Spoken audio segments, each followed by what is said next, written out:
I give the call to the member for Hunter. Thank you, Mr Speaker, and congratulations on your new role. My question is to the Minister for Industry and Science. What is the impact of gas price hikes on Australia's manufacturing industry?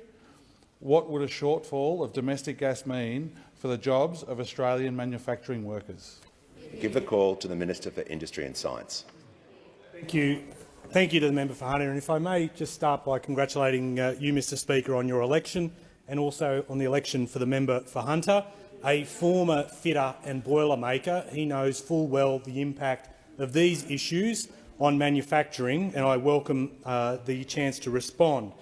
The gas price rise has been a serious problem for manufacturing across the country, but obviously for companies and manufacturers in the Hunter, represented by him and the member for Patterson.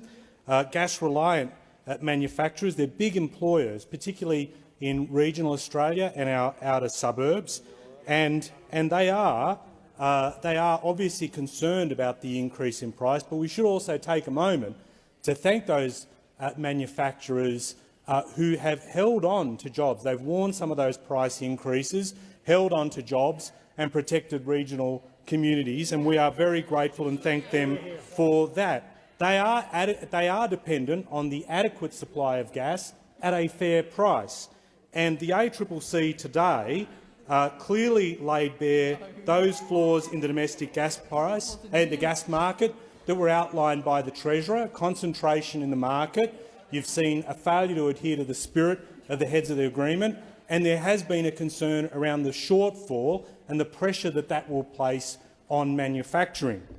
And from our point of view, if you look at the way in which that's played out, gas prices themselves going from the shade under $8 a few years ago gigajoule to now, in terms of the average spot price, being about $44. That is a huge increase.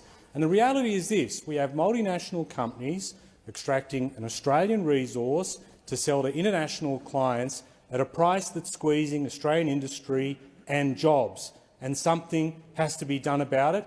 And I think there will be a lot of manufacturers today welcoming the announcement by the Minister for Resources to start the consultation around the ADGSM, because we do need to see some movement on this. We do need to see this fixed. We had a lot of talk from those opposite in their time in government, but the reality is what they've put in place does not work and needs to be adjusted, not just in terms of supply.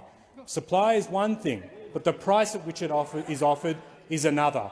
But it is reflective of a poor legacy, 22 failed policies by those opposite, a failure to get this right, and manufacturers have been forced to pay the price for that. This is not right, and it is something that we are determined to correct, and we are taking action to do just that.